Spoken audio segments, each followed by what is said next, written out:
So good morning 8th standard students. We are going to study civics chapter 7 and the name of the lesson is understanding marginalization. So first of all we will try to understand that what is called marginalization.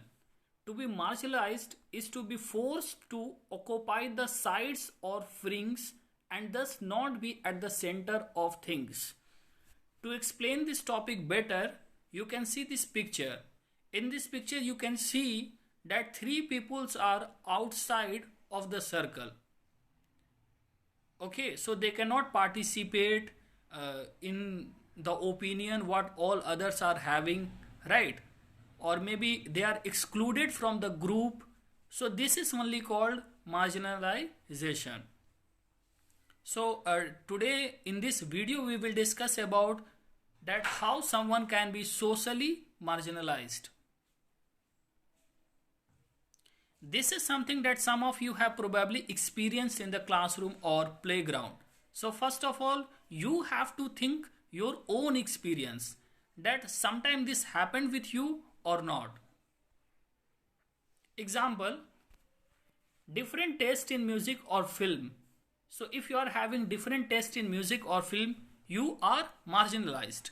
Different accent. Accent means how we speak.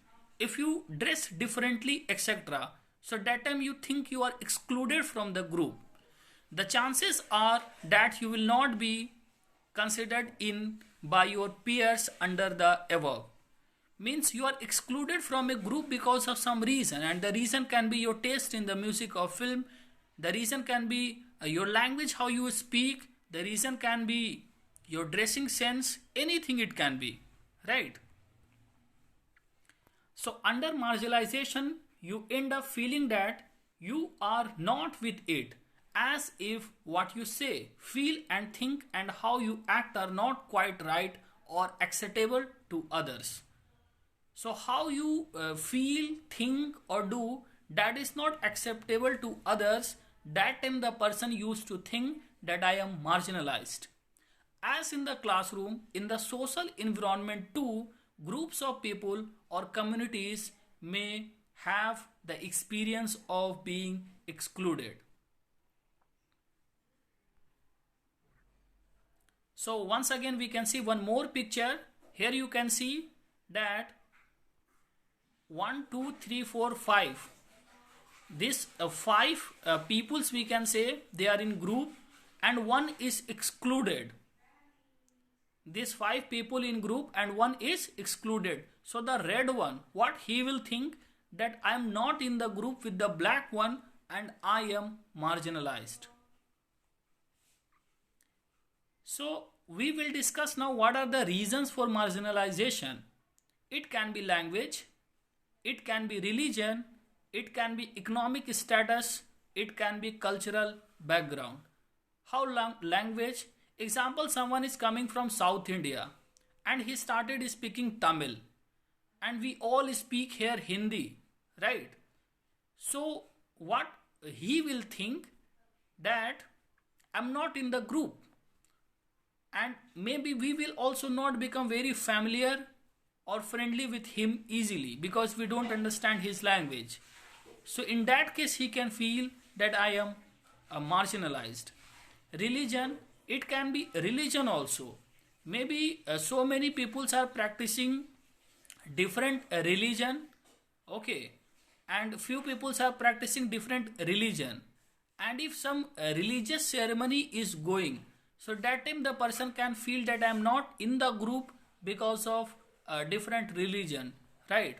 But this rarely happens because in all the religious ceremony, okay, religious programs, all the peoples used to be invited and all the peoples can participate, okay, there is no such issue.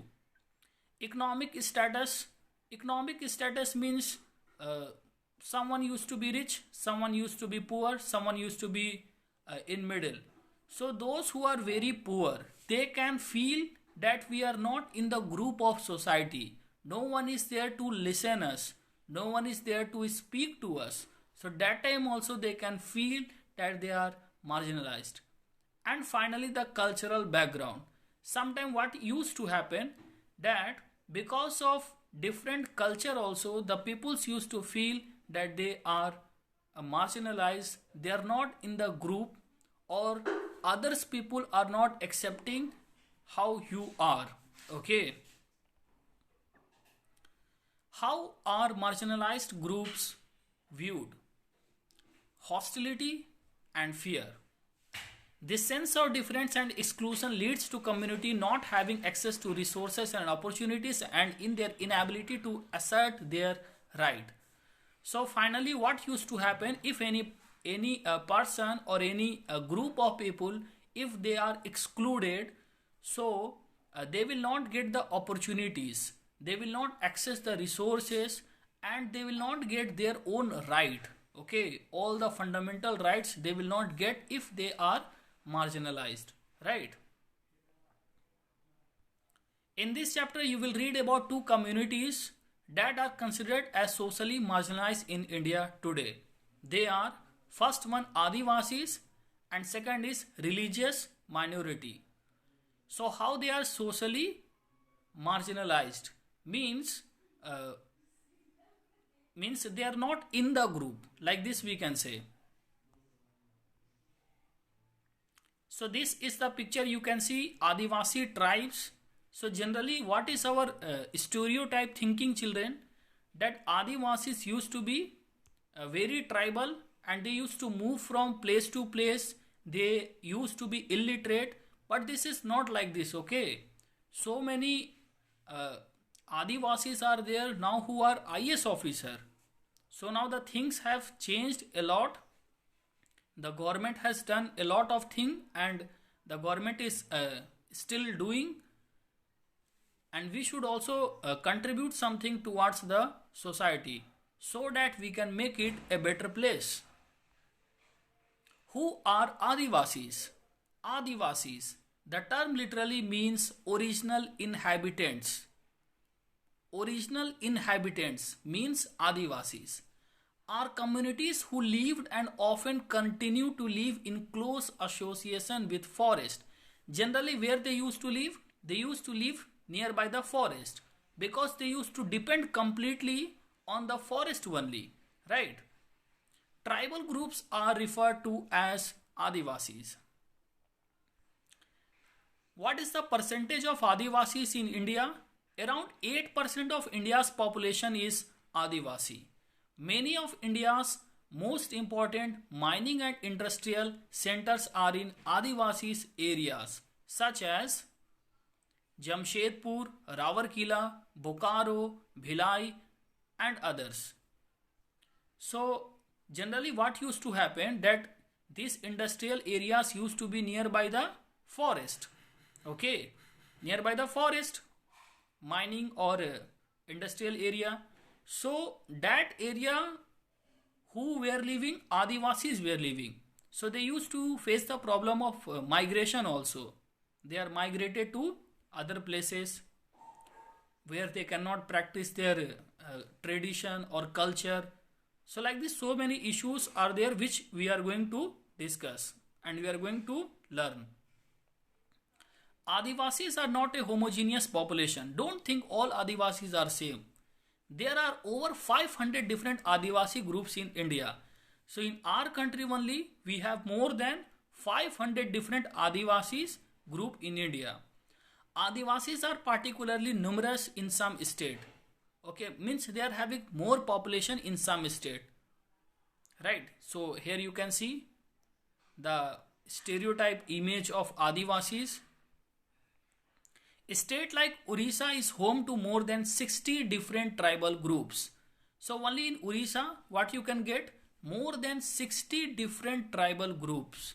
Right? A state with numerous tribal groups: Chhattisgarh, Jharkhand, Madhya Pradesh, Orissa, Gujarat, and Maharashtra, Rajasthan, Andhra Pradesh, West Bengal, and northeastern state.